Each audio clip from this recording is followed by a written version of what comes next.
So we're just bringing this up to a boil. This is the carcass and the wings. I've added a red onion, a couple of carrots, some of the salt that I used on the breast and the leg quarter, and some ground black pepper. And really, oh, I found my glasses. Really, this smells great. We are not gonna run this as long as you would for a stock, because I don't want to just mush everything that's in there. We want a soup, not a stock here. And then what we may do, I'm not sure yet, because we're kind of just experimenting.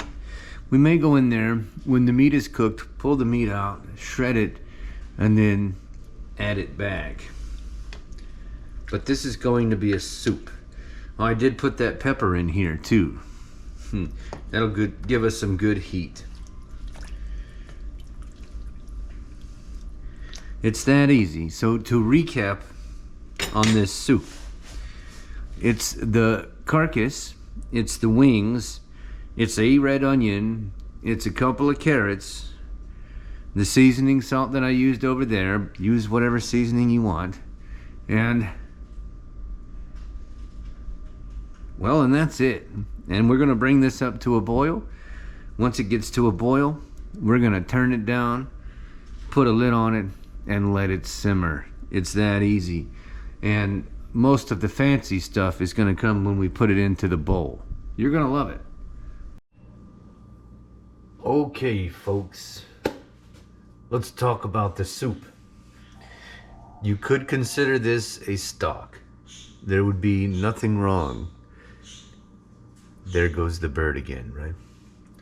You could consider this a stock.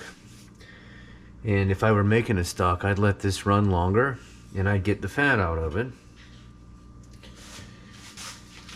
But we're not gonna do that. We're not gonna do that. But what we are going to do is we are going to skim this. And skim is not the right word. We are going to strain this. So I'm gonna take this to the sink and strain it, and we're coming right back here. So I made a mess. See, that's what happens when you let it boil over. Let me clean my mess. Terrible.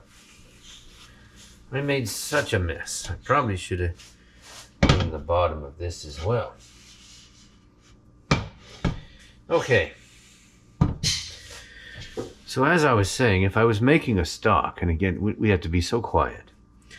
If I was making a stock, I would want to remove all of this fat that's on the top, on the surface, but we're making a soup. I'm gonna leave it there. This has been off the heat for some time, so it can be handled. It's still very hot, but it is not boiling. We took the meat off of the heat, out of the pot, and you can see it's tender, okay? Now, we don't want all of this skin. I personally love the skin, but not everybody does.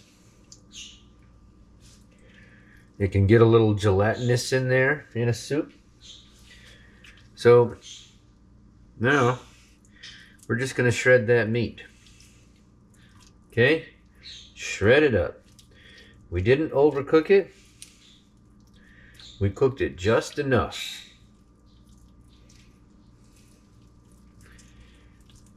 All of that's fat. So we're getting to see really how much meat is actually on these wings after it's been cooked. Okay, I'm gonna stop talking unless I have to. Whoop.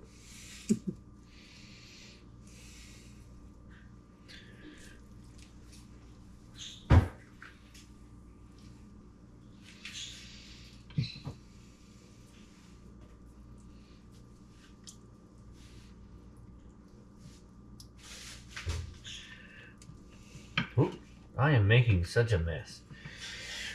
Now, I'm not using a recipe here. I'm just winging it.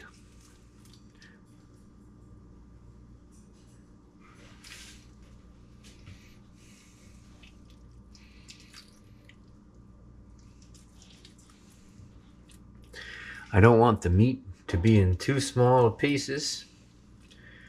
I want it chunky.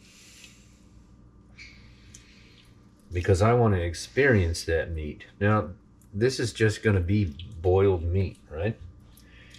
So, the meat is not the star. The broth is the star, of course. But I still want to experience it. And we know there's no meat there, right? So you look on the back edge of that wing where all that, those feathers come down to the bone. Really no meat there. So, on the carcass, there isn't a whole lot of usable meat on the carcass I'm seeing after we boiled it, because so much of it just comes off. And what is there is just kind of weird. But there's some, those oysters, that's where the oysters we were talking about live, right there. Dog's driving me crazy. Don't forget that bit there along the spine. This is the back, the spine. Don't miss those. That's practically the loin, the back strap of the Muscovy, and ducks and chickens, and so there's really not much left that's usable there. So let me rinse my hands.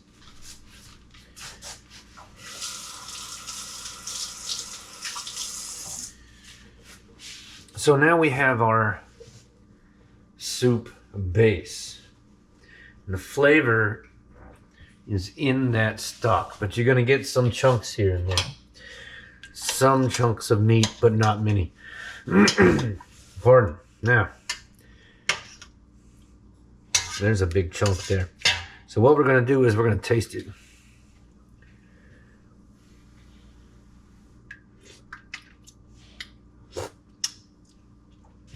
Now, pardon, that's really good. Wow.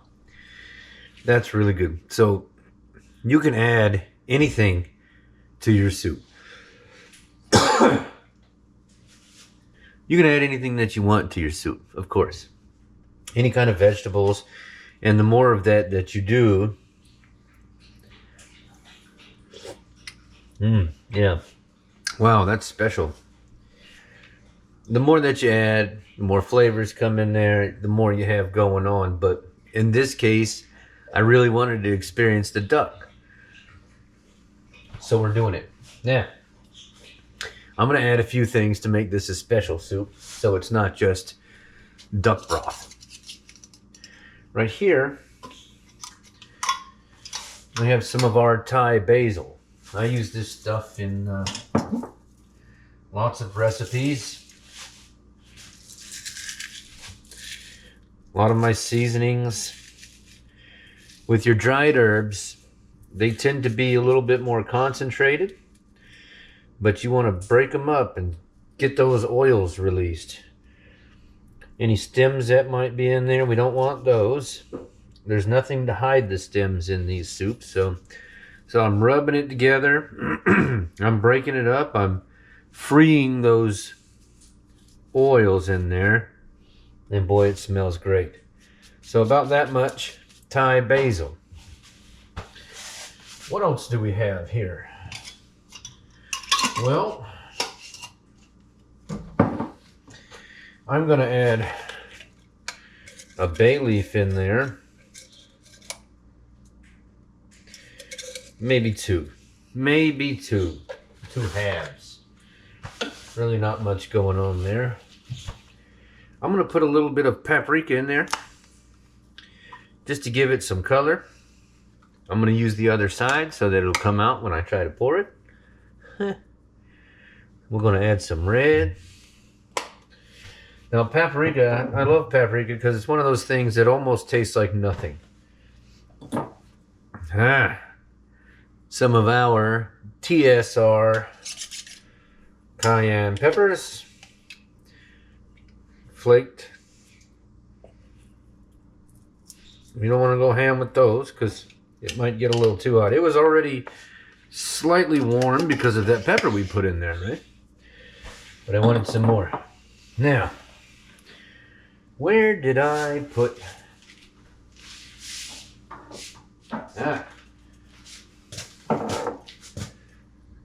You may not recognize this because it's in a different container, but this is the TSR Creole seasoning, our very own, world famous.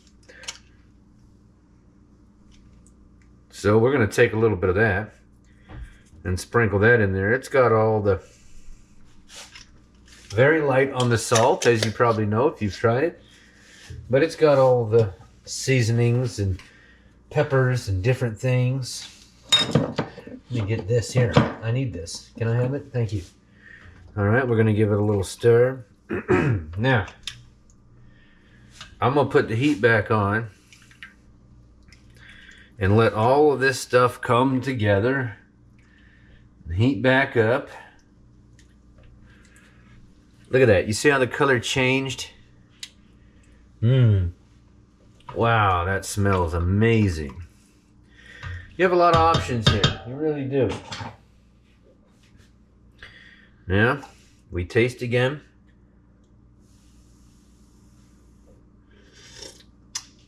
All right. That's ridiculous. That right there, I could drink that out of a glass. Amazing. But I think we can do better. This here, folks, is a new product. We haven't put it out yet. This is mushroom ketchup. That's a whole nother video on its own. Doesn't look like ketchup, right? Well, this is a very old recipe, hundreds of years ago, I think from the 1700s. Well, not the recipe, really. It's more of the method of extracting the essence out of mushrooms. This particular recipe is mine. Now, I've been working on mushroom ketchup all of these 8 months that I've been gone. And I've got it figured out. If you like mushrooms, this is ridiculous. You're going to love it. Assuming I can open it. This goes on everything. You would use it almost like you would use a soy sauce, you know, in different situations. But it's almost the same concept. It's very much a liquid. Man, that smells good. Smells like mushroom heaven. But you would use it very similarly to, see, it's got my mouth watering, to a soy sauce, in that you use it to finish a lot of things. We're going to use something else to finish this.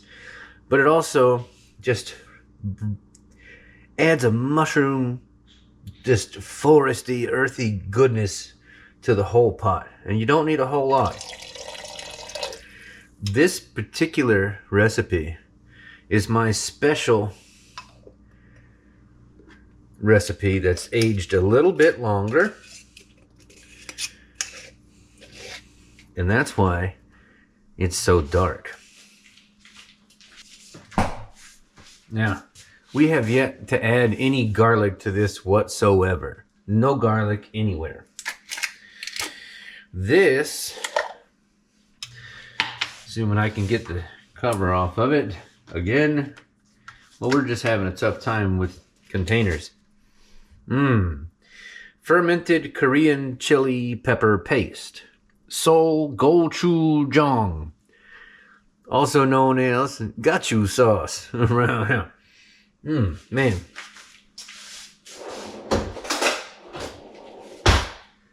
So it's a fermented chili paste, similar to the sriracha kind of stuff, just nicer. Look how smooth. It's just lovely. Look how smooth that is. Now we're going to put a good chunk in there. Well, we're going to try to put a good chunk in there, huh? It doesn't want to. It doesn't want to release me. Thank you. Released. And this goes back in the fridge. That's all we need for that. Now that paste will sit in there in a lump if you're not careful. So you want to get in there. As it heats up, it'll disintegrate, but we don't want to bite into a pocket of paste, do we? That would be terrible. Now each time you taste this soup, you're tasting for the salt content in addition to the flavor. If it's too salty, we're going to add some things to it. Even just water would do it. But right now, it's perfect. For me, always, always, always season to taste. Season to your taste or the taste of your guests. If you don't trust your taste, just give them what they want.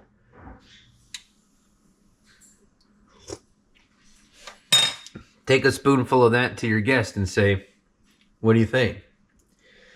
That right there is ridiculous. All right? I've always said that guinea stock is the best stock. And of course, this isn't just a stock, but that is just beautiful and it tastes amazing. Now I'm going to put the lid back on this. No, I'm not. I'm not going to put the lid on this. I'm going to concentrate it a little bit more. So we're going to bring this up to a simmer and let everybody get happy in there. And then we're done. This was quite simple.